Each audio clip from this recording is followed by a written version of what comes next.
नमस्कार मित्रांनो, कसं काय सगळं काय ठीक. आपण खूप दिवसापासून काही व्हिडिओज टाकले नव्हते, तर आजपासून आपले व्हिडिओज रोज कंटिन्यू येणार आहे. तर सर्वात आधी आजची आपली सुरुवात झाली सकाळी सकाळी 7 वाजता जोगापूर जंगलमध्ये, कारण की आमच्या अंगात जे आहे ते खूप मोठा किडा आहे. तर आम्ही उतरलो नाल्यामध्ये, कारण की आम्हाला बघायचे होते वाघाचे पंजे.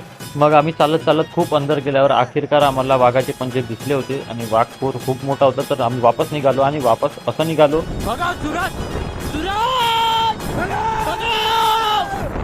मौज मस्ती करून झाल्यानंतर आलो आपण वापस आपल्या घरी, कारण की आपल्याला करायची होती गणपती डेकोरेशनची तयारी. आणि आजचा आपला पहिला दिवस होता आणि आजपासून आपण 7 दिवस जे आहे आपल्या गणपती डेकोरेशनचेच व्हिडिओ टाकणार आहोत. मग घेतला आपण एक चाय ब्रेक आणि चाय ब्रेक संपल्यानंतर आपण वापस लागलो आपल्या कामाला. तर आज जे आहे आपल्याला मंदिराचं जे आहे बेस, टॉप आणि मिडल बनवायचं होतं वन साईडचं. तर आज आपण लेफ्ट साईडवर काम केलं आणि लेफ्ट साईडचं पूर्ण कंप्लीट झाल्यावर त्याचा रिझल्ट काही या प्रकारे होता. पुढचा व्हिडिओ तुम्हाला उद्या पाहायला मिळणार. तर stay tuned, stay connected, like, follow, share.